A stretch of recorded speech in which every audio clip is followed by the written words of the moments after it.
The email arrived on a Thursday morning while I was in the middle of a client call. I saw the subject line and I kept talking.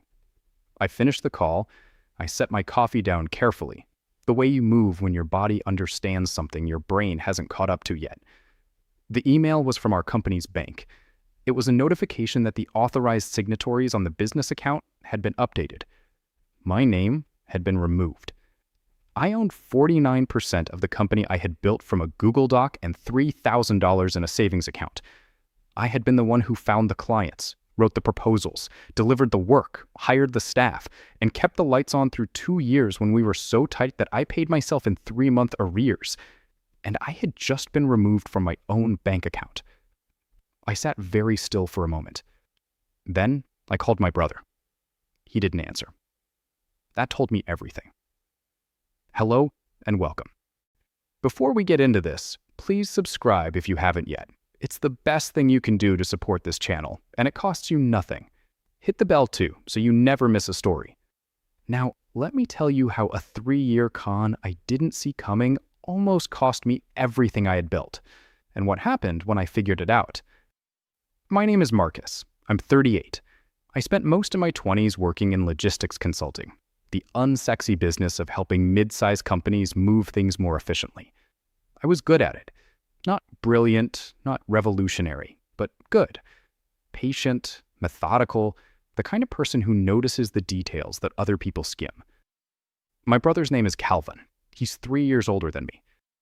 Calvin is the kind of person who makes things sound inevitable. He walks into rooms and makes you feel like the conversation you're about to have was always going to happen. Like the deal you're about to agree to is simply the natural conclusion of obvious facts. It's a skill. I have admired it my entire life. I have also, I now understand, been exploited by it.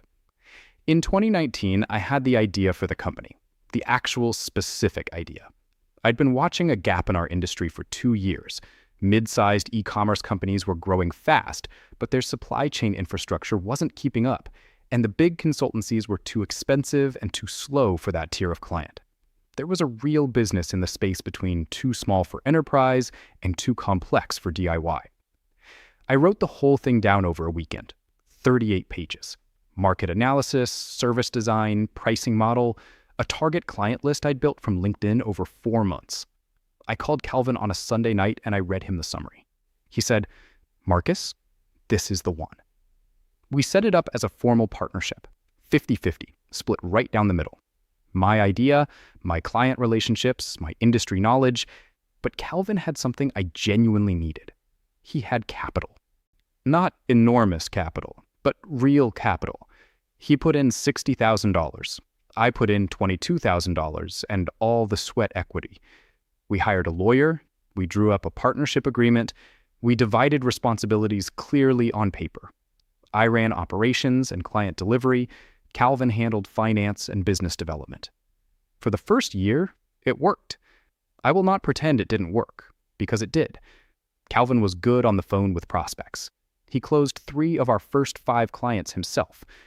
We hit $400,000 in revenue in year 1, which exceeded every projection I'd written. I was proud. We were both proud.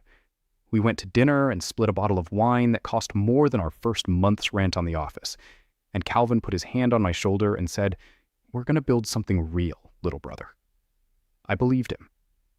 This is the part of the story where I have to tell you about the document I signed without reading it. Year 2, a growth phase. We were at $900,000 in annual revenue and scaling. Calvin suggested we bring in a financial advisor to restructure the company, formalize the equity structure, set up proper accounts, look at our options for future investment. The advisor's name was Leonard. He was referred by Calvin. I now know that Leonard and Calvin had a prior relationship that predated our company by 6 years. I did not know this at the time.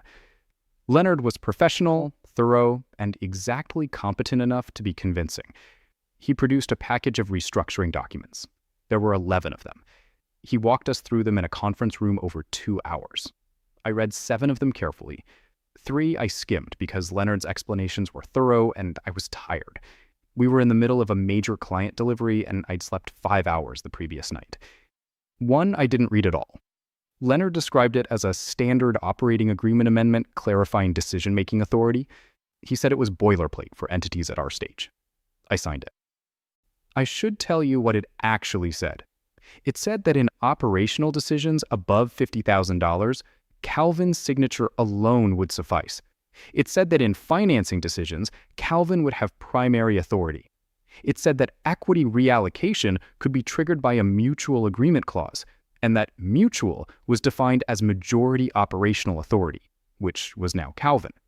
In one page I hadn't read, Calvin had given himself the mechanism to take majority control without me noticing. He just needed one more piece. He spent the next 18 months setting it up. Let me tell you what Calvin was actually doing while I was running the company.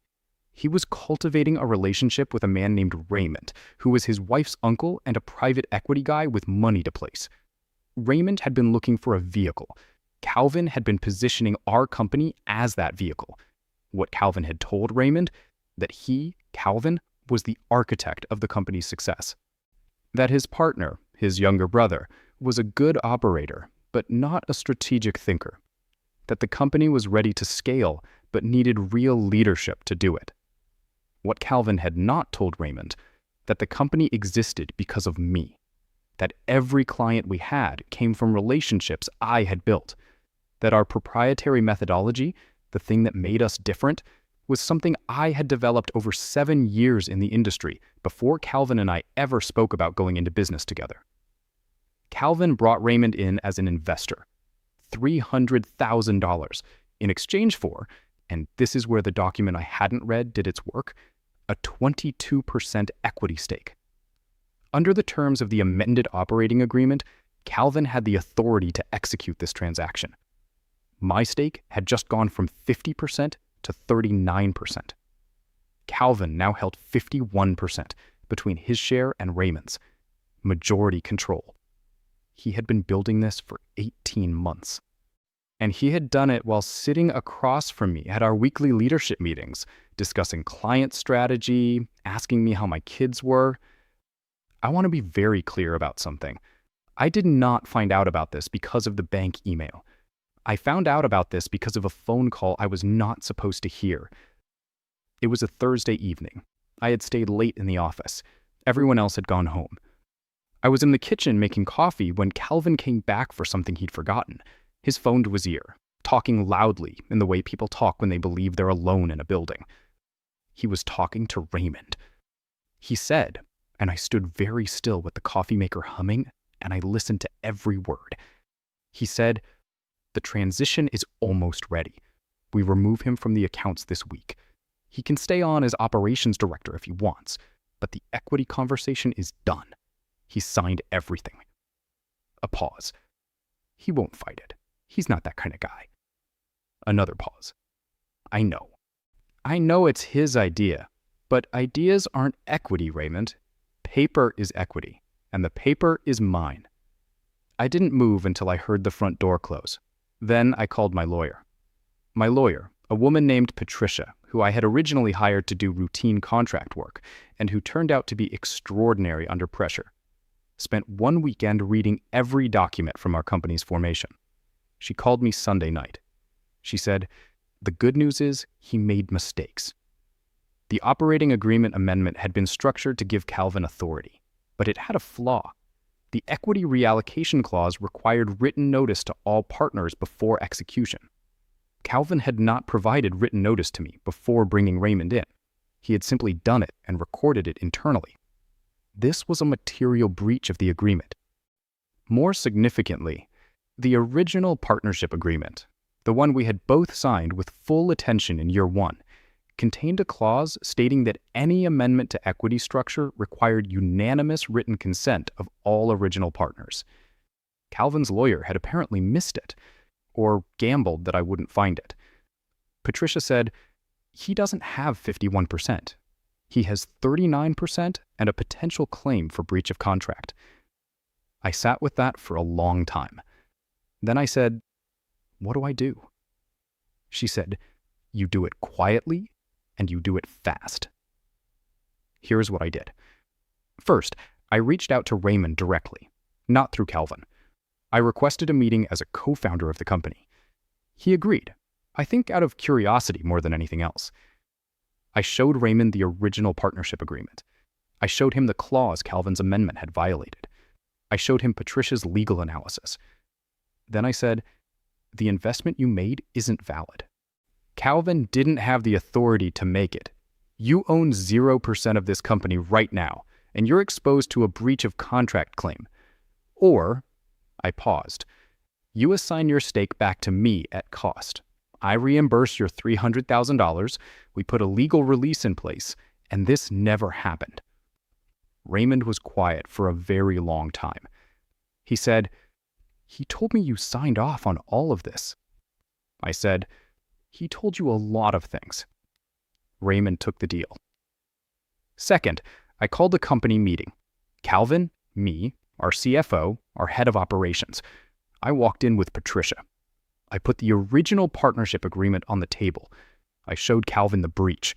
I showed him that Raymond had already assigned his stake back. I showed him that Calvin, as of that morning, held 39% of the company and had just lost the majority control he'd spent 18 months engineering.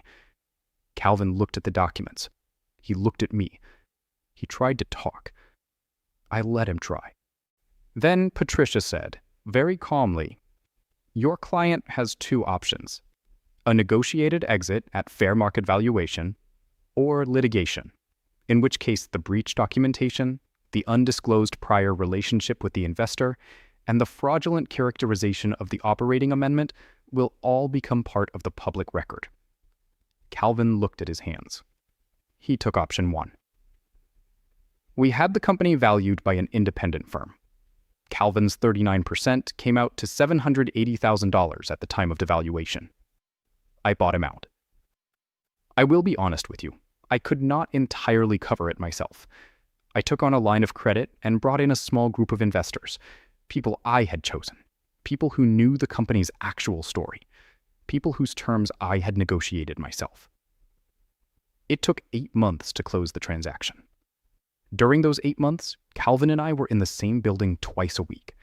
We were professional. We were civil. We did not speak about anything that wasn't the business. On the day the buyout closed, he signed the final documents, shook hands with Patricia, and walked out of the building without looking at me. I watched him go from the glass door of the conference room. I thought about the bottle of wine, the dinner in year one, his hand on my shoulder. We're going to build something real, little brother. He had meant it, I think. At the time, he had meant it. What he had not been able to sustain, what had corroded somewhere in year two when the money became real and the success became visible, was the version of himself that kept his word. The company crossed $2.1 million in revenue last year. We have 14 full-time employees. We have clients in 4 cities. I own it entirely. Not 50%, not 39%. All of it. Our CFO, who watched everything happen and chose to stay, told me 6 months after the buyout that the staff had known something was wrong for a long time. He said, we knew who actually ran this place. That meant more to me than the revenue number. Calvin started a new company. I know this because we have mutual contacts. I have not spoken to him since the day he left the building. My mother has asked me twice to let it go. I have told her what I tell everyone who says that phrase. I have let it go. Letting go doesn't require pretending it didn't happen. There is a document on my desk. It's the original partnership agreement from 2019, the one with the clause that saved the company. I keep it as a reminder, not of what Calvin did, of what I almost didn't read. Never again. Subscribe if you're new here. New stories every week. Hit the bell so you catch them all. I'll see you next time.